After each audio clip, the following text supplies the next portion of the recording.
سيدنا ومولانا محمد وعلى سيدنا علي وسيدتنا فاطمة وسيدتنا زينب وسيدنا حسن وسيدنا حسين وعلى آله وصحبه وبارك وسلم. اللهم صل على سيدنا ومولانا محمد صاحب التاج والمعراج والبراق والعلم دافع البلاء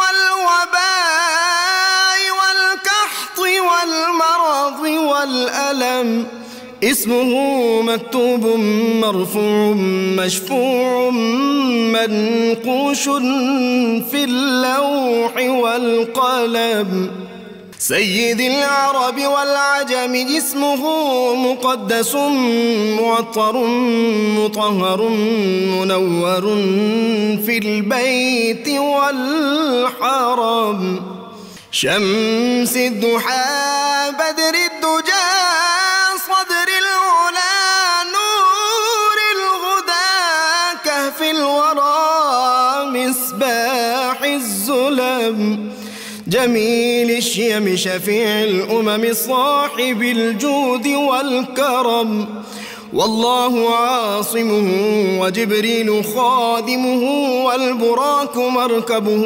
والمعراج سفره وفوق سدرة المنتهى مقامه وقاب قوسين مطلوبه والمطلوب مقصوده والمقصود موجود سيد المرسلين خاتم النبيين شفيع المذنبين أنيس الغريبين رحمة للعالمين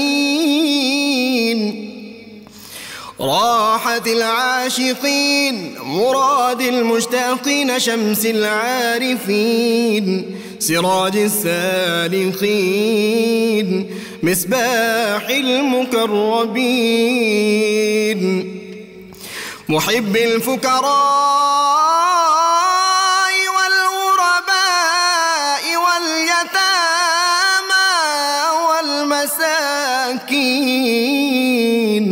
سيد الثقلين نبي الحرمين إمام القبلتين وسيلتنا في الدارين صاحب قاب قوسين محبوب رب المشرقين ورب المغربين جد الحسن والحسين مولانا ومولى الثقلين سيدنا أبي القاسم محمد بن عبد الله نور من نور الله يا أيها المشتاقون بنور جماله بلغ العلا بكماله كشف الدجى بجماله حصنت جميع خصاله صلوا عليه وآله وأصحابه وسلموا تسليما وعلى آله وصحبه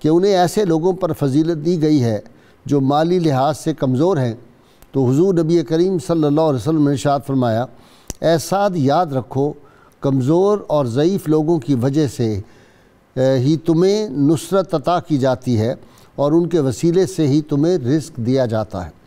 اسی طرح ایک اور روایت میں حضرت ابو درداء رضی اللہ عنہ روایت کرتے ہیں کہ میں نے حضور نبی کریم صلی اللہ علیہ وآلہ وسلم کو یہ فرماتے ہوئے سنا کہ مجھے اپنے کمزور لوگوں میں تلاش کرو، بے شک تمہیں تمہارے کمزور لوگوں کی وجہ سے ہی رزق دیا جاتا ہے اور انہی کی وجہ سے تمہیں کامیابیوں سے ہمکنار کیا جاتا ہے۔ ناظرین کرام، اسلام ایک مکمل ضابطہ حیات ہے اور سید عالمین صلی اللہ علیہ وسلم کی سیرت پاک ایک شخصی اسوہ نہیں ہے، یہ ایک عالمی اسوہ ہے۔ اسی لیے اللہ کریم نے قرآن حکیم میں ارشاد فرما دیا، لَقَدْ كَانَ لَكُمْ فِي رَسُولِ اللَّهِ أُسْوَةٌ حَسَنَةٌ، تمہارے لیے بیسٹ ماڈل فار ہیومینٹی جو ہے وہ ذات مصطفیٰ صلی اللہ علیہ وسلم میں ہے۔ زندگی کا کوئی شعبہ ہو، کوئی شخص ہو، کسی حیثیت کا ہو، کسی درجے کا ہو، کسی ملک کا ہو، کسی رنگ نسل کا ہو، کسی جگہ کا رہنے والا ہو، ایک عام شہری سے لے کر سربراہ مملکت تک، ایک سپاہی سے لے کر ایک سربراہ جو ہے امیر عساکر تک، کوئی زندگی کا شعبہ نہیں، وہ تجارت ہو، وہ سیاست ہو، کوئی شعبہ زندگی کا ایسا نہیں جس میں سید عالمین صلی اللہ علیہ وسلم نے اس امت کی اور تمام کائنات کی رہنمائی نہ فرمائی ہو۔ یہ ہمارا کام ہے کہ ہم تلاش کریں زندگی میں جہاں ہمیں کوئی مشکل پیش آئے تو ہمارا اسوہ یہ ہونا چاہیے، ہمارا رویہ یہ ہونا چاہیے، لوٹ جا عہد نبی کی سمت رفتار جہاں، پھر میری پسماندگی کو ارتقا درکار ہے، خاص ہے ترکیب میں قوم رسول ہاشمی۔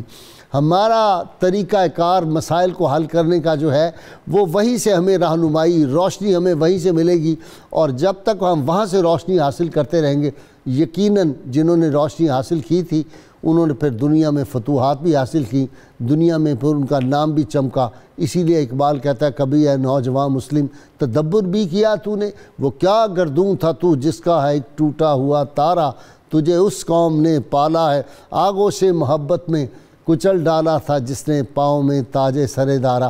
یہ ہمیں وہاں سے رہنمائی حاصل کرنی چاہیے۔ آج کا ہمارا موضوع بڑا اچھوتا موضوع ہے اور بڑا وقت کے اعتبار سے انتہائی اہمیت کا حامل ہے۔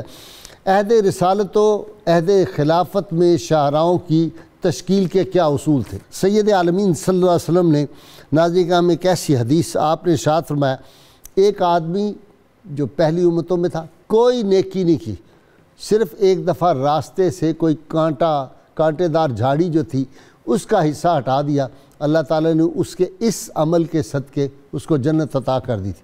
پھر سید عالمین صلی اللہ علیہ وسلم نے ایک ارشاد فرمایا، آپ نے فرمایا کہ دو کاموں سے بچو، یہ بڑے خطرناک کام ہیں، اور فرمایا کہ اس کا جو ہے یہ لعنت کا سبب بنتے ہیں یہ دو کام کون سے ہیں؟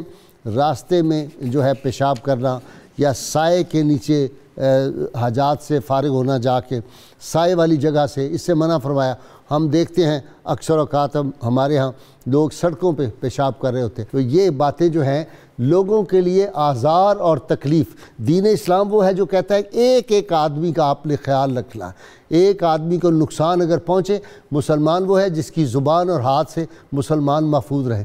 تو جہاں پہ ہم جو ہے ڈور سے گلے کٹوانے لوگوں کے شروع کر دیں تو یہ سراسر اسلام سے بغاوت ہے، تو اس سے ہمیں اعتراض کرنا چاہیے۔ آج اس پہ بات کرنے کے لیے کہ سید عالمین صلی اللہ علیہ وسلم کے دور میں آپ نے کیا ارشاد فرمایا کہ جب شاہراہیں بناؤ، راستے جو ہیں ان کو کیسے کھلا رکھو، کشادہ رکھو، اور سیدہ عمر فاروق نے وہ جگہ گروا دی جو راستے میں کچھ رکاوٹ پیدا کرتی تھی۔ اسلام نے اس معاملے میں کیا ہدایت فرمائی ہے؟ آج اس پہ بات کرنے کے لیے میرے شریک گفتگو ہیں، آپ جانتے ہیں ماہر اقبالیات ہے اور تمدن معاملات پہ گہری نظر، تاریخ پہ ڈاکٹر طاہر امید طلولی، کئی کتابوں کے آپ مصنف ہیں، اور ڈاکٹر صاحب میرے ساتھ تھے جو تھا سفر کربلا اور نصف اشرف اور بغداد معلیٰ، یہ میرے ساتھ تھے۔ مدینہ منورہ کے سفر میں یہ پیچھے رہ گئے تھے، تو وہاں سے شاید اجازت اس عاجز کو ملی ہوئی تھی، ہمارا قافلہ آگے چلا گیا تھا۔ دوسرے میرے آج جو مہمان ہیں جناب کیپٹن ریٹائرڈ جہانگیر صاحب، سابق بیوروکریٹ ہیں، بڑی گہری نظر ہے آپ کی اسلامی تعلیمات اور تاریخ اسلام پہ. ان دونوں سے آج گفتگو کرتے ہیں. ڈاکٹر طاہر امین تنوری صاحب. جی جناب, اصول سید عالمین صلی اللہ علیہ وسلم یہ بھی بتایا, راستہ اس طرح ہونا چاہیے, سڑک اس طرح ہونی چاہیے, کتنی کھلی ہونی چاہیے, کیا کیا چیزیں نہیں کرنی چاہیے اور کیا کیا چیزیں کرنی چاہیے. جی غازی صاحب بہت شکریہ جی. جس طرح آپ نے ارشاد فرمایا کہ راستوں کے حوالے سے جو اسلام کی تعلیمات ہیں, قرآن مجید کی تعلیمات ہیں, آپ صلی اللہ علیہ وسلم کی تعلیمات ہیں, کیا کرنا چاہیے اور کیا نہیں کرنا چاہیے, 2 آیات کریمہ میں آپ کے سامنے رکھ کے بات آگے چلاؤں گا. ارشاد ربانی ہے ثم السبیل یسرہ, ہم نے انسان کو جب پیدا کیا تو اس کے لیے راستوں کو آسان کیا. یعنی بنیادی اصول راستوں کا یہ ہے کہ وہ آپ کے لیے آسانی فراہم کرنے والے ہوں, راستوں میں رکاوٹیں نہ ہوں, راستے آپ کو منزل تک لے جانے والے ہوں. ایسے راستے کا کوئی آپ اس انداز سے ان کو ترتیب نہ دیں, اس انداز سے نہ بنائیں کہ اس میں چلنے والوں کے لیے مشکلات ہوں. ٹھیک, بڑی بنیادی بات یہ ہے. دوسری بات غازی صاحب قبلہ یہ ہے کہ گزشتہ اقوام کے وہ معاملات جن کی وجہ سے اور وہ خرابیاں اور وہ نقائص اور وہ ان کے گناہ اور وہ عیب جن کی وجہ سے ان پہ عذاب آتے رہے, ان میں ایک معاملہ راستوں سے متعلق بھی تھا. قوم لوط کا جب اللہ رب العزت نے ذکر فرمایا اور ان کی خرابیوں کا ذکر کیا تو اس میں فرمایا کہ اس قوم میں ایک نقص یہ تھا کہ وہ راستے میں بیٹھ جاتے تھے اور آنے جانے والوں کے لیے مشکلات پیدا کرتے تھے. ٹھیک, آنے جانے والوں کے لیے دقتیں پیدا کرتے تھے.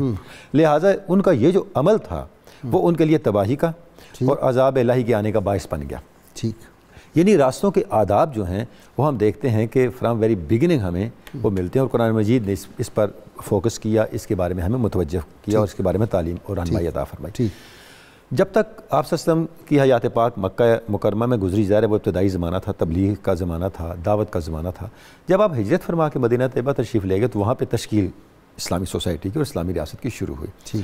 ہم دیکھتے ہیں کہ جب یہاں سے مکہ سے اہل ایمان منتقل ہوئے, مہاجرین وہاں منتقل ہوئے, تو ان کے لیے وہاں پہ پھر الگ سے پوری کالونیاں بسائی گئیں, بستیاں بسائی گئیں.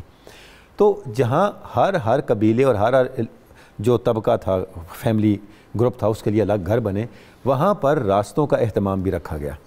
اور شاید ترمذی شریف کی حدیث مبارک ہے جس میں ارشاد فرمایا کہ راستے اتنے کھلے رکھو کہ 2 لدے ہوئے جانور برابر گزر سکیں. اچھا, اب یہ دیکھیں, یہ اور حتیٰ کہ پگڈنڈی جو ہے وہ بھی اس کا جو میں نے کیا ہے 10.5 فٹ سے 11 فٹ سے کم نہ ہو. اچھا, کمال ہے. اب دیکھیں کہ اس سے اب ڈبل وے ٹریفک کا کانسیپٹ یہاں سے نکل آیا کہ یہ آپ نے ارشاد فرمایا کہ آپ پہلے سے ہی اس کا اتنا اہتمام رکھو کہ بعد میں آپ کو جو آپ کی ٹاؤن پلاننگ ہے اس میں وہ مسائل کا باعث نہ ہو.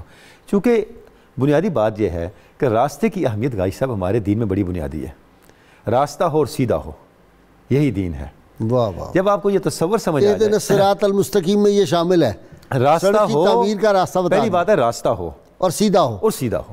واہ واہ. اب جس آیت سے میں نے بات کا آغاز کیا ثم السبیل یسرہ, اب اس کا آغاز پیدائش سے شروع ہو جاتا ہے.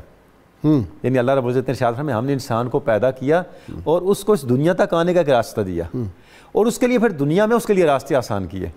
یعنی راستے آسانی کے لیے ہوتے ہیں. صحیح, ہر وہ چیز غازی صاحب قبلہ جو راستوں سے متعلق ہو, شاہراہوں سے متعلق ہو اور سوسائٹی کے لیے مشکلات کا باعث ہو, اسلام اس کی اجازت نہیں دیتا. اللہم صلی علی سیدنا و مولانا محمد وعلی سیدنا علی و سیدتنا فاطمہ و سیدتنا زینب و سیدنا حسن و سیدنا حسین وعلى آله وصحبه وبارك وسلم.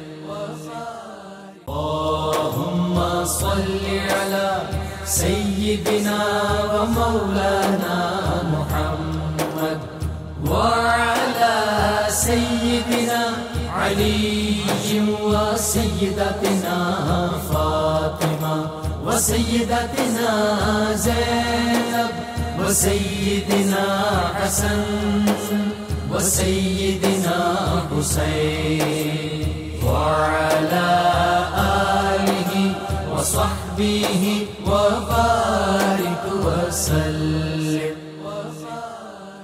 اسلام نے ہر معاملے میں رہنمائی کی. آج کل تو کپتانی حکمران اور کپتان کو ہم نے بھی بلایا ہوا ہے یہاں پہ. ذرا آپ رہنمائی. ریاست مدینہ کی آج لوگ بڑی بات کرتے ہیں. ریاست مدینہ وہ ہے جو شہریوں کو سہولتیں مہیا کرے, راستے کی ہو, مہنگائی کی ہو, ہر اعتبار سے. بسم اللہ الرحمن الرحیم. حضور سرور کائنات صلی اللہ علیہ وآلہ وسلم کی جب دنیا میں تشریف آوری ہوئی تو کسریٰ کے جو محل تھے اس میں دراڑیں پڑ گئیں. جی.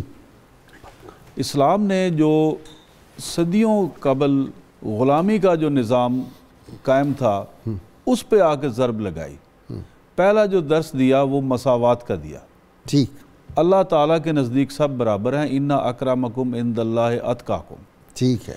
اس کے بعد عادات حسنہ, اس کے بارے میں بہت طویل ایک اسلام کا یہ موضوع ہے کہ جو لاہ و لاب کام ہے, بیکار کام ہے دنیا میں, اس سے منع فرمایا ہے. تمام جو مال و اسباب ہوتے ہیں انسان کے تصرف میں ہوتے ہیں, اللہ پاک کی نعمتیں ہیں, لیکن اللہ پاک نے ان کے استعمال اور ان کے تصرف کا ایک کلیہ قانون قرآن میں فرما دیا ہے. کلوا واشربوا ولا تسرفوا. ٹھیک. بہت ساری چیزیں اسراف کے ضمن میں آ جاتی ہیں. ٹھیک. حضور سرور کائنات صلی اللہ علیہ وسلم نے جب ریاست مدینہ کا قیام اعلان فرمایا تو سب سے پہلا جو اس میں جس چیز کو یقینی بنایا وہ امن ہے. اکرام مسلم اور احترام آدمیت. اور یہ جو سڑک کا ہے یہ احترام آدمیت اس میں آ جاتی ہے. احترام آدمیت کے اصول کے بھی خلاف ہے, اور پر خطر کام کرنا جس سے دوسرے کی جان چلی جائے, دوسرے کو ضرر پہنچ جائے, یہ بھی اسلام اس سے منع فرماتا ہے. یہ تو کروٹ دوسرے کو سکھ پہنچانے کا نام اسلام ہے. واہ واہ واہ واہ واہ واہ واہ واہ. اسلام یعنی دوسروں کو سکھ پہنچانے کا نام اسلام ہے, اور اپنے آپ اور دوسروں کو تکلیف دینے کا نام اسلام نہیں ہو سکتا. تکلیف کو اپنے دامن میں ڈال لینا اور دوسرے کی خوشی کا اہتمام کرنا, یہ اسلام ہے. اسلام کا جو ترجمہ جو ہے, اسلام سلامتی یعنی to be at peace with the divine law, اللہ پاک کے نظام کے ساتھ حالت امن میں رہنا. اللہ پاک کا جو نظام ہے, جو نظام فطرت ہے, اگر اس کے ساتھ چلنے میں بامر مجبوری ایک آدمی اطاعت کرتا ہے, اتباع کرتا ہے, لیکن دل کی گہرائیوں سے اس کے ساتھ ان لائن نہیں ہے. اپنا کپتان صاحب یہ بتائیں نا کہ مثلا اب میرا ہمسایہ ہے, سڑک کھلی ہے, تو گزشتہ جو حکمران تھے, میرا ہمسایہ تھا حکمرانوں کا ایک شہزادہ, تو اس نے وہ ہمارے جو گھروں کو سڑک ایک آتی تھی وہ بلاک کر دی تھی. وہ سپریم کورٹ کے چیف جسٹس کے آرڈر سے پھر وہ کھلی. انہوں کو کہتا ہوں کہ خبردار رہو, ہم نے تو ہاتھ اٹھا دینے, ابابیل آ جائیں گے, بچ جاؤ اس سے. جی. یہ ہمارے معاشرے میں قدم قدم پر اس طرح کی مثالیں موجود ہیں. ہمارے عدالتی نظام میں جو لاکھوں کے حساب سے جو لیٹیگیشن پینڈنگ ہے, اس کے پیچھے زیادہ تر یہی چیزیں ہیں کہ لوگوں کی زمینوں پر قبضہ کیا ہوا ہے, لوگوں کے حقوق ادا نہیں کیے جا رہے, ایک دوسرے کے حقوق غصب کر کے لوگ خوش ہو جاتے ہیں. ایک بہت بڑی اکانومی اور ایک معیشت قائم ہو چکی ہے کہ ناجائز چیزیں, اور خاص طور پر ریاستی جو اثاثے ہیں, زمینیں ہیں, ان کے اوپر قبضے اور انکروچمنٹ, اور اس کے بعد جو مظلوم ہیں, جو کمزور ہیں, ان کے حقوق غصب کیے جاتے ہیں. اچھا, اس کے پیچھے جو جذبہ کار فرما ہوتا ہے, اگر غور کیا جائے تو یہ محبت کا جذبہ نہیں ہوتا, دوسرے کے ساتھ نفرت, حسد اور عداوت کا جذبہ ہے. جبکہ قبول اسلام اور ایمان کا اگر دل میں اتر جانا, اس کی ایک بنیادی اور ایک واضح علامت قرآن پاک میں خود احتسابی کا ایک فارمولہ دے دیا ہوا ہے. وَاذْكُرُوا نِعْمَةَ اللَّهِ إِذْ كُنْتُمْ أَعْدَاءً فَأَلَّفَ بَيْنَ قُلُوبِكُمْ وَأَصْبَحْتُمْ بِنِعْمَتِهِ إِخْوَانًا وَكُنْتُمْ عَلَىٰ شَفَا حُفْرَةٍ مِّنَ النَّارِ فَأَنْقَذَكُم مِّنْهَا. یعنی اگر دل میں ایمان اتر گیا ہے تو اس کی ایک واضح شرط یہ ہے, ایک واضح نشانی یہ ہے کہ دوسرے مسلمان کے لیے دل میں محبت, الفت اور مواخات کا جذبہ پیدا ہونا چاہیے. تو پھر آپ راستہ کھول دیں گے. بالکل. اگر آپ ذرا تجزیہ کرتے جائیں, کیونکہ انسان دوسرے کے ایمان کی جو کوالٹی ہے, جو مقام ہے, اس کا تو جائزہ تجزیہ نہیں کر سکتا. کوئی آدمی, کسی کے پاس یہ کلیہ نہیں ہے کہ دوسرے آدمی کے ایمان کی جو گہرائی ہے اس کے پیمانہ پیمائش کر سکے. لیکن اپنے ایمان کی جو گہرائی ہے یا اس کا جو لیول ہے, اس کو چیک کرنا بڑا آسان ہے. یہی قرآن کی جو آیت ہے. بہت عجیب حدیث پاک میں آیا کہ صحابہ ایک جہاد میں جا رہے تھے, وہاں جہاں پڑاؤ کیا, انہوں نے ٹینٹ قریب کر دیا اور گزر راستہ کم ہو گیا. آپ صلی اللہ علیہ وسلم نے ایک صحابی کو بھیجا, فرمایا اعلان کر دو کہ جو راستے میں رکاوٹ بنے گا اور جہاد میں جائے گا اس کا جہاد ہی قبول نہیں. میں ابھی طالب علم تھا تو میرے والد گرامی نے ہمارے گاؤں کھاریاں کے پاس ہمارا گاؤں, وہاں پہ گاؤں کا ایک ہی راستہ تھا جو ہماری زمین سے گزرتا تھا اور ہماری زمین تھی وہ. تو والد گرامی نے اس کو, ہمارے کچھ عزیزوں نے وہ راستہ بند کیا تو ہماری زمین سے والد صاحب نے راستہ دے دیا اور وہ کوئی 2 کنال جگہ ہماری ضائع ہوئی. تو مجھے اس وقت بہت خیال آتا تھا, میں بار بار کہتا تھا کہ جی یہ کیا آپ کر رہے ہیں, اتنی زمین مفت میں ہم دے رہے ہیں. تو وہ فرماتے تھے نہیں بیٹے آپ کو پتہ نہیں, اگر اللہ کا ایک بندہ بھی اس سے گزر گیا راستے سے تو ہماری بخشش کے لیے کافی ہے. وہ راستہ اب تک گاؤں کو ہم نے دیا ہوا ہے مفت, فری آف کاسٹ. بھائی صاحب قبلہ یہی اسلام کی اپروچ ہے کہ آپ خلق خدا کے لیے آسانیاں پیدا کریں. اسلامی ریاست اس لیے وجود میں آئی نا کہ آپ دیکھیں جب آپ صلی اللہ علیہ وسلم ہجرت فرما کے مدینہ طیبہ گئے تو اس سے پہلے جو انصار تھے وہ یہود کی طرف سے مشکلات کا شکار تھے, ہر طرح کے جبر کا شکار تھے. یعنی آپ دیکھیں کہ چونکہ ان کا پیشہ زراعت تھا, ابھی فصل کٹی نہیں ہوتی تھی کہ یہود آ کے ان کے ساتھ سودے کر لیتے تھے اور ان کے ساتھ ایسے انداز سے سودے طے کرتے تھے کہ طے در طے سود کے اندر ان کو گرفتار کر دیتے تھے. اور پھر مسلمان عورتوں کو گزرتے ہوئے بڑا تنگ کرتے تھے, تنگ کر دیتے تھے, راستے مسائل پیدا کرتے تھے. اب اسلام جب وہاں پہنچا, آپ صلی اللہ علیہ وسلم کی دعوت پہنچی, آپ تشریف لے گئے تو آپ نے اس پوری کی پوری سوسائٹی کو بدلا اور ان مشکلات کو آسانی میں بدلا. یعنی اسلام بنیادی طور پہ انسانیت کے لیے آسانیاں پیدا کرنے کے لیے. سورہ اعراف میں جو آپ صلی اللہ علیہ وسلم کے خصائص بیان ہوئے ان میں ایک یہ بھی ہے کہ یہ وہ نبی ہیں جو خلق خدا کی گردنوں سے بندھن اور غلامی کے توق اتارتے ہیں. مشکلات ہر طرح کی وَيَضَعُ عَنْهُمُ الْأَغْلَالَ, ان سے ہر طرح کے جو توق اور پابندیاں ہیں غلامی کے, اس گرفتاری سے ان کو آزاد فرماتے ہیں. اسی طرف ہے وہ جو امام بصیری رحمۃ اللہ کا شعر ہے, هو الحبیب الذی ترجا شفاعتہ لکل حول من الاحوال مقتحم, میں ہر مشکل میں ہم آپ کی طرف رجوع کرتے ہیں. تو غازی صاحب یہ جو ایک بنیادی مزاج اسلام کا, اسلامی ریاست کا, یہ میں سمجھتا ہوں کہ فرام ایک چھوٹی محلے سے لے کے پوری ریاست کی سطح تک یہ ویزیبل ہونا چاہیے, نظر آنا چاہیے.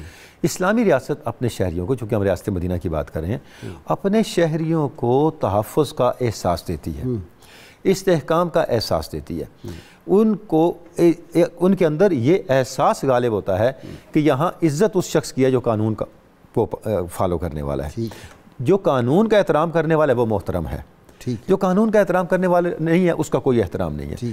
آپ مدینہ طیبہ میں دیکھیں, لیکن یہ سارے شہریوں کے لیے برابر ہے, سب شہریوں کے لیے بھی کرے گا. اگر ایسا نہیں ہوگا تو پھر تو وہ تاثر ہی ختم ہو جائے گا, اچھا پھر تو امپیکٹ ہی ختم ہو جائے گا. اگر آپ سلیکٹڈ آپشن لے کے چلیں گے تو ظاہر ہے کمزور پھر اور طرح کے مائنڈ سیٹ کے ساتھ چلے گا, طاقتور اور طرح کے مائنڈ سیٹ کے ساتھ چلے گا. یعنی ایک بڑا بنیادی اسلامی ریاست میں آپ کے کہنے کا مطلب یہ ہے جاگیردار ہو, سرمایہ دار ہو, وزیر ہو, مشیر ہو اور ایک عام شہری ہو, برابر ہیں بالکل. بھائی صاحب کے بلا اسلامی قانون کا مطلب ہی یہ ہے کہ اللہ کی نگاہ میں, قانون کی نگاہ میں سب برابر ہیں. اگر قانون کا نفاذ آپ سیگریگیشن کے ساتھ کریں گے, امتیازی صورت میں کریں گے, وہ قانون تو نہیں ہوگا, وہ ریاست مدینہ نہیں ہوگی, وہ ریاست مدینہ ہو نہیں سکتی. ایک گروپ کو چھٹی ہے جو چاہے سڑکیں بلاک کرے, دوسرا جو ہے وہ بلاک کرے. چاہے سڑکوں کا معاملہ کوئی بھی معاملہ ہو, قانون قانون ہے اور وہ سب کے لیے برابر ہے, سب کے لیے اس میں تو کوئی امتیاز نہیں ہو سکتا. اللہم صلی علی سیدنا و مولانا محمد وعلی سیدنا علی و سیدتنا فاطمہ و سیدتنا زینب و سیدنا حسن و سیدنا حسین وعلی آلہ وصحبہ وبارک وسلم. اللہم صلی علی سیدنا و مولانا محمد وعلی سیدنا علی و سیدتنا فاطمہ و سیدتنا زینب و سیدنا حسن و سیدنا حسین وعلی آلہ وصحبہ وبارک وسلم. جی ڈاکٹر طاہر امین تنوری صاحب, سید عالمین صلی اللہ علیہ وسلم خود تشریف لے گئے، آپ نے مدینہ منورہ میں مارکیٹیں قائم کی، آپ صلی اللہ علیہ وسلم خود جا کے دیکھتے تھے کہ راستہ کسی نے تنگ تو نہیں کیا ہوا، اس کی کشادگی جو ہے۔ تو آج کے دور میں تو یہ بہت بڑا مسئلہ ہے، آپ گاڑی نہیں پارک کر سکتے، آپ چلے جائیں کسی بستی چلے جائیں ٹاؤن میں چلے جائیں، ہر طرف سے لوگوں نے جتنی بھی آبادیاں ہیں، ادھر سے بھی گھر کے باہر ضرور ہم نے جگہ لے کے وہ چھوٹا سا پارک بنا دیتے ہیں، وہ بیل بوٹے لگا کے اور وہ جنگلے لگا دیتے ہیں، جگہ نہیں ہوتی گزرنے کی، اور اس کو بڑا فخر سمجھتے ہیں ہمارے یہاں۔ بھائی صاحب کی بلا عرضی ہے کہ بنیادی طور پہ یہ سارا مسئلہ لائف سٹائل کا ہے، یعنی بلکہ اگر آپ یہ کہیں کہ آج کی جو دنیا ہے یہ لائف سٹائل کی جنگ کی دنیا ہے تو میں غلط نہیں، یہ کہنا بھی غلط نہیں ہوگا۔ ابھی بسنت کی بھی بات ہو رہی تھی، تو یہ ساری باتیں آ کے جڑ جاتی ہیں آپ کی اپروچ کے ساتھ اور آپ کے لائف سٹائل کے ساتھ۔ جب آپ کے لائف سٹائل میں دوسروں کو اکوموڈیٹ کرنے کی گنجائش ہوگی تو پھر اس طرح کے مسائل پیدا نہیں ہوں گے۔ انفارچونیٹلی ہمارے لائف سٹائل جو ہے وہ سیلفش اور سیلف اورینٹڈ ہو گیا ہے بہت زیادہ۔ اچھا، ہم اسلام کی ویلیوز سے بھی دور ہوتے چلے گئے ہیں۔ اسلام کی ویلیوز ہماری مسجد اور خانقاہ کی چار دیواری کے اندر محدود ہو کے رہ گئی ہیں۔ چاہیے یہ تھا کہ یہ ویلیوز ہماری زندگی میں چلتی پھرتی نظر آتی، چونکہ ہمارا نظام تربیت، نظام تعلیم اور نظام قانون اور قانون کے نفاذ کا نظام، یہ سارے کے سارے نظام ایک طرف ہیں اور اسلام کی ویلیوز ایک طرف ہیں۔ اس کا نتیجہ کیا ہے؟ اس کا نتیجہ یہ ہے کہ اسلام کی بنیادی باتیں صرف لپ سروس تک رہ گئیں، اور جس روح کے ساتھ زندگی میں انہیں سرایت کرنا چاہیے تھا وہ نہیں ہوا۔ ورنہ غازی صاحب ایسا کہنے کی نوبت ہی نہ آتی۔ میں یہاں ایک کلاس لے رہا تھا، ہم نے کلاس ارینج کی تھی جس میں باہر سے ماسٹرز اور بی ایس سی کے بچے آتے تھے پڑھنے کے لیے۔ اچھا، اس میں ان کے لیے شارٹ کورسز شروع کروائے تھے تاکہ دین کے ابتدائی ان کو تعارف ہو جائے۔ تو ایک دن میں نے ان سے ویسے انٹرویو کیا، میں کہ بھی جینیٹکس بی ایس سی کی اسٹوڈنٹ تھا، میں نے کہا بیٹا بتاؤ آپ کو ہماری اور مغرب کی سوسائٹی میں کیا لگا؟ کہتا سر میں جیسے ہی آیا نا یہاں پاکستان تو میں نے یہ آبزرو کیا، باہر اگر ہم گاڑی میں بھی جا رہے ہوں، کوئی چیز کھا پی رہے ہوں، کوئی ریپر ہو تو ہم جیب میں ڈال رہے تھے، یہاں میں دیکھ کے دنگ رہ گیا کہ راستے کے کنارے پہ لوگ پیشاب کر رہے ہوتے ہیں، اور یہ سچ ہے، کیلے کے چھلکے، اور یہ سچ ہے۔ تو اب آپ کیلے کے چھلکے چلتی گاڑی سے باہر پھینک رہے ہیں، یہ پرائمریلی ہمارا لائف سٹائل ہے۔ تو میں یہ سمجھتا ہوں سر کہ ان چیزوں کو، ٹریفک کے اصول کیا ہیں، چلنے کے اصول کیا ہیں، ایک دوسرے سے بیہیو کرنے کے اصول کیا ہیں، ان چیزوں کو ہمارے خطبات جمعہ کا موضوع بھی ہونا چاہیے تھا، اور ایسا کبھی بھی نہیں ہوا۔ تو اس کا نتیجہ خطبات جمعہ ہم ایک دوسرے پہ وہ جو ہے مسلک کی جو ہے ایسی تیسی کرنے میں وہ۔ اچھا، اب جو بیسک ویلیوز تھیں، اسلام توحید، رسالت اور آخرت کا نام ہے۔ میں کہتا ہوں غازی صاحب کے بلا، اگر آخرت کا تصور ہماری زندگی میں اور احتساب کا تصور نہ ہو تو وہ کیا آخرت کا تصور ہے؟ رسالت کا تصور ہماری زندگی میں ہو اور آپ صلی اللہ علیہ وسلم کی اتباع کا اور آپ کا خلق ہمارے اندر نہ ہو تو کیا تصور ہے؟ توحید کا تصور اور غیر اللہ کا خوف بھی ہماری زندگی میں ہو آپ کے ذہن میں آ تو گیا کیا ہوگا توحید ہے؟ بغداد کے ہوٹل میں کہ جی وہ وفد لے کے آئے ہوئے ہیں لندن سے، وہ قاری صاحب ایک، تو ایک بسکٹ آپ اٹھانے لگے تھے تو انہوں نے کہا یہ بسکٹ غازی صاحب یہ میں عرض کرتا غوث اعظم کی تعلیمات یہ پوری ہیں مسلم سوسائٹی کا یہ کہ میں نے سب سے زیادہ اعلیٰ جو چیز پائی سارے کاموں میں وہ تھا مخلوق کو کھانا کھلانا۔ ایسا ہی ہے، اور بندہ آیا ہوا ہے لندن سے وفد لے کے، اور وہ ایک بسکٹ کے اوپر جو ہے وہ جپٹ رہے ہیں۔ ہاں جی بہت۔ تو اب غازی صاحب اچھا مغرب کیوں کامیاب ہے؟ مغرب اس لیے کامیاب ہے کہ اس نے اپنے لائف سٹائل پہ کمپرومائز نہیں کیا، جن چیزوں کو انہوں نے طے کر لیا ہے۔ میں ایک مثال دوں گا، کل یا پرسوں کی خبر میں دیکھ رہا تھا، میں حیران رہ گیا، ڈنمارک نے ابھی ایک لا پاس کیا ہے، قانون پاس کیا ہے۔ میں صرف ایک مثال کے طور پہ کوٹ کر رہا ہوں، ہر ملک کو یہ حق حاصل ہے کہ وہ اپنی ویلیوز کو ڈیفینڈ کرنے کے لیے اور پریزرو کرنے کے لیے کیا سٹیپ لیتا ہے۔ قانون کیا پاس کیا ہے کہ جو لوگ بھی ان کے پاس شہریت لینے کے لیے آ رہے ہیں، آپ کو پتہ ہے جب وہ شہریت دیتے ہیں تو اس کی ایک باقاعدہ سٹیزن ایک تقریب ہوتی ہے، اس میں اسٹیٹ آفیشلز بھی ہوتے ہیں اور وہ لوگ بھی ہوتے ہیں۔ انہوں نے کہا مسلمان خواتین کو شہریت اس وقت دیں گے جب وہ ہمارے غیر مسلم آفیسرز کے ساتھ ہاتھ ملائیں گی۔ اچھا، اب ان کو یہ حق حاصل ہے۔ میں یہ عرض کرتا ہوں کہ یہ آپ تصور کریں ان کی اپنی ویلیوز کے ساتھ کمٹمنٹ کا کیا عالم ہے۔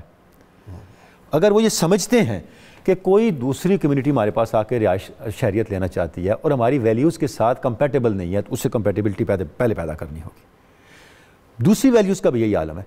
غازی صاحب قبلہ ہماری سوسائٹی کا عالم یہ ہے، ہم نہ اپنی بنیادی ویلیوز پہ کلیئر ہیں نہ ان کے ساتھ کمیٹڈ ہیں۔ نتیجہ کیا ہے؟ ہم ہر معاملے میں ان پارٹس چیزیں لیتے ہیں شریعت سے، قرآن و سنت سے، ان کو ڈسکس کرتے ہیں اور پھر فارغ ہو کے بیٹھ جاتے ہیں۔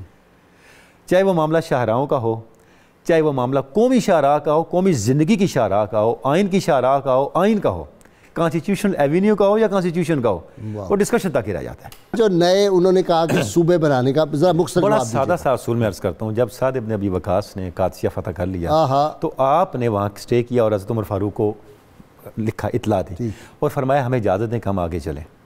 تو آپ نے ان کو جو جواب دیا وہ ہمیں بتاتا ہے کہ نئے شہر بسانے کا اصول کیا ہے. نہیں وہ کبوتر والا بھی تو بیچ میں واقعہ بیان کر دینا. اچھا کہ شہر کا نام ہی کبوتر پہ رکھ دیا. جی اچھا.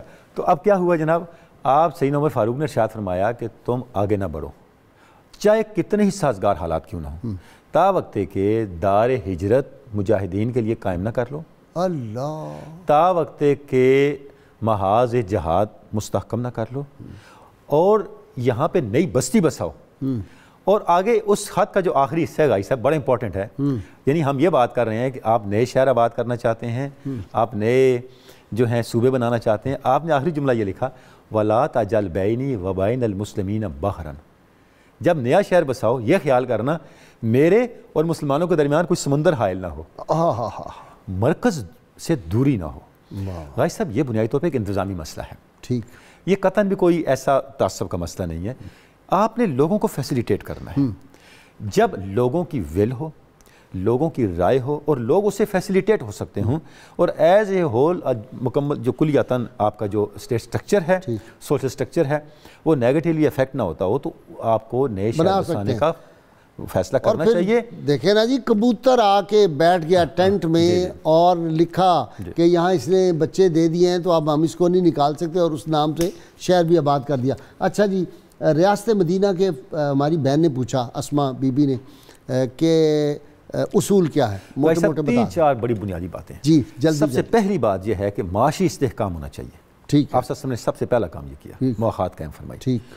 اس کے بعد ایکوالٹی، سوسائٹی کی مورل ڈیولپمنٹ ہونی چاہیے. ٹھیک. جب تک آپ مورل ڈیولپمنٹ نہیں کریں گے نہ قانون نافذ ہوگا، نہ آپ کا کوئی ضابطہ چل سکے گا. اسی کے لیے آپ نے مسجد نبوی قائم فرمائی. اس کے بعد قانون کا برابر اور مساویانہ نفاذ ہونا چاہیے. اس لیے آپ نے میثاق مدینہ کیا. اور ان سب کے اوپر غازی صاحب ایک چیز حاوی ہے جو اب ہم لیک کر رہے ہیں، وہ کیا ہے کہ آپ جو میسج دے رہے ہیں ریاستی سطح پہ وہ احساس تحفظ کا ہونا چاہیے. ٹھیک. میں اس کی مثال غازی صاحب یہ دوں گا، جب آپ تشریف لے گئے منافقین کتنی بڑی طاقت بن گئے اور اسلامی ریاست کے لیے کتنا بڑا خطرہ بن گیا، آپ نے ان کے خلاف کوئی واضح اسٹیپ کیوں نہیں لیا؟ کئی ایسے مواقع ہے، صحابہ نے کوشش بھی کی. آپ نے فرمایا میں نہیں چاہتا کہ لوگوں تک یہ میسج جائے کہ محمد رسول اللہ صلی اللہ علیہ وسلم نے اپنے نماز پڑھنے والے اور روزے رکھنے والے ساتھیوں کو مارنا شروع کر دیا. غازی صاحب آج آپ کی ریاست سے سرمایہ کیوں بھاگ رہا ہے؟ آپ کی اکانومی کیوں بیٹھ رہی ہے؟ اسٹاک ایکسچینج کیوں بیٹھ رہی ہے؟ ہم ریاست مدینہ کی بات بھی کریں، آپ میسج پازیٹیو دیں. اگر آپ یہ تاثر کو، دوسری میں مثال دوں گا، مکہ فتح ہوا، کیوں آپ صلی اللہ علیہ وسلم نے ابو سفیان کے لیے میسج دیا کہ جو بھی اس کے گھر داخل ہو جائے دروازہ بند کر؟ یہ کیا میسج تھا؟ آپ نے سیکورٹی کا میسج دیا، تحفظ کا میسج دیا. ہم آپ کو تباہ کرنے کے لیے نہیں آئے، ہم آپ کو بنانے کے لیے آئے ہیں، آپ کو تحفظ دینے کے لیے آئے.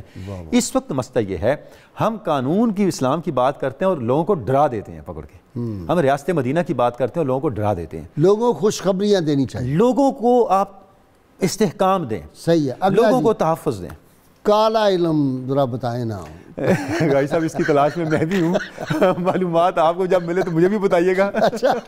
اور میرا خیال ہے کہ اندھیرا، غازی صاحب قبلہ، اندھیرا کس کو کہتے ہیں؟ کفر ہے. غازی صاحب اندھیرا کس کو کہتے ہیں؟ روشنی کے نہ ہونے کو اندھیرا کہتے ہیں. اندھیرے کا خود کوئی وجود نہیں ہوتا. تو مسئلہ یہ ہے کہ جو اللہ اور اس کے رسول کی تعلیمات ہیں جب یہ نہیں ہوں گی تو پھر کالے کی گنجائش نکلے گی. اللہ اور اس کے رسول کی تعلیمات کو زندگی میں لانا کفر ہے. آدمی کالا علم کرے گا کافر ہو جائے گا. جادو کا تعلق ہے تو قرآن مجید میں بڑا واضح ہے، آیات مبارکہ ہے کہ جادوگر کے لیے لیس لہ فی الآخرۃ من خلاق، اس کا آخرت میں کوئی حصہ نہیں ہے.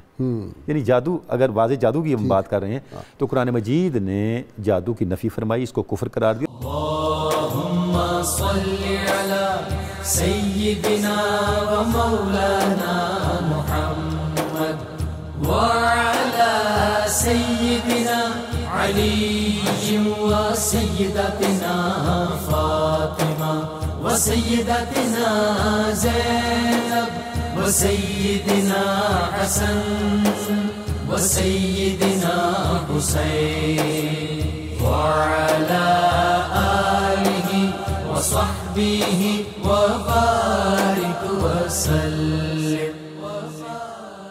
اللهم صل على سيدنا ومولانا محمد وعلى سيدنا علي وسيدتنا فاطمة وسيدتنا زينب وسيدنا حسن وسيدنا حسين وعلى آله وصحبه وبارك وسلم. یہ شادی بیاہ ہوتے ہیں تو وہ سڑک پہ ہی ٹینٹ لگا دیا, کوئی وفات ہوگی ٹینٹ لگا دیا, اس پر بھی کچھ ہونا چاہیے. دیکھیے اسلام کی جو تعلیمات میں ایک بنیادی جو چیز ہے وہ ہے رفاع عامہ, اور دوسری ہے صفائی. صفائی نصف ایمان ہے.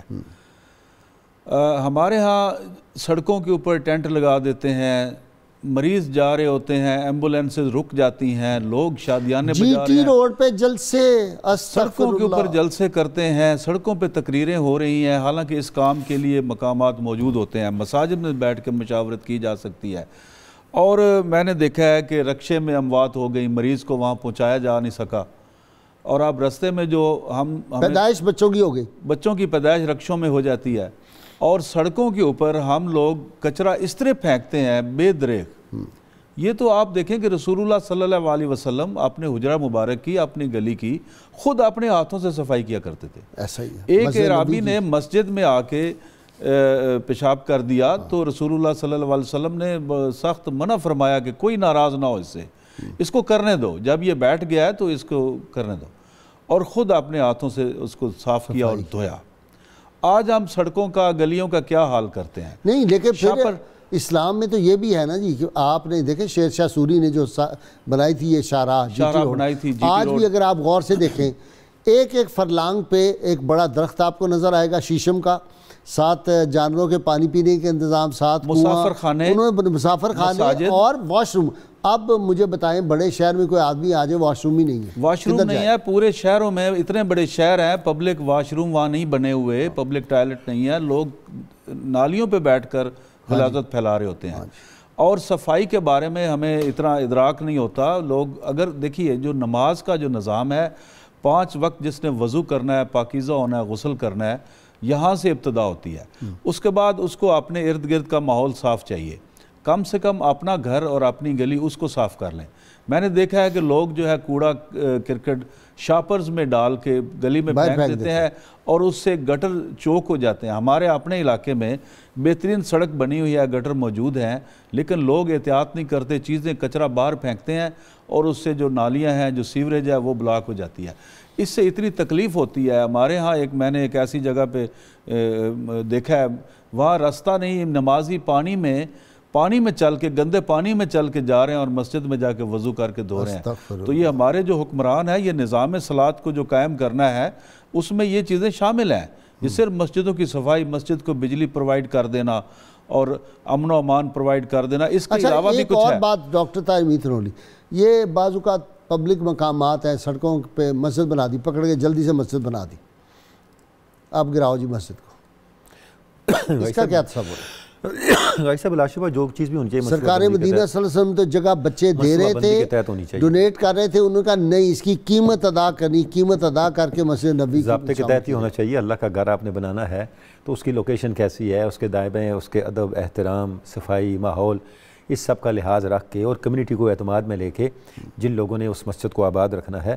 یعنی مسجد باعث نزاع نہیں بننی چاہیے, مسجد باعث اجتماع بننی چاہیے. کتنی مسجدیں ہیں جو سرکاری زمین پہ بنی ہوئی ہیں, مسجد کو مرکز اجتماع ہونا چاہیے, بے شمار مرکز اجتماع ہونا چاہیے, نہ کہ باعث نزاع.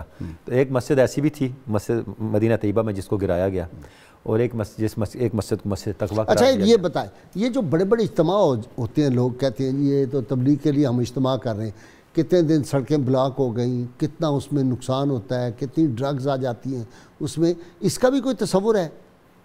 حج کا تو مجھے سمجھ میں آتا ہے نا کہ ایک ہے, اس کے حکم ہے, اس کے علاوہ حضور صلی اللہ علیہ وسلم نے اجتماعات کیے ہیں کوئی بڑے, یا صحابہ نے کیے؟ غازی صاحب قبلہ یہ جو اجتماعات ہیں ماشاءاللہ, ہمارا دائرۃ المخلصین کا اجتماع بھی ہو رہا ہے, تو اس میں غازی صاحب قبلہ عرض یہ تو آپ کی وقتی ضرورت ہے, نہیں لوگوں کو تکلیف نہ ہو جس سے, یعنی آپ بالکل بالکل. لیکن ظاہر ہے میں پھر اسی نقطے پہ جاؤں گا کہ یہ ہمارے لائف سٹائل کا مسئلہ ہے کہ ہم نے دینی تعلیمات کو اپنے لائف سٹائل کے اندر انکلکیٹ نہیں کیا.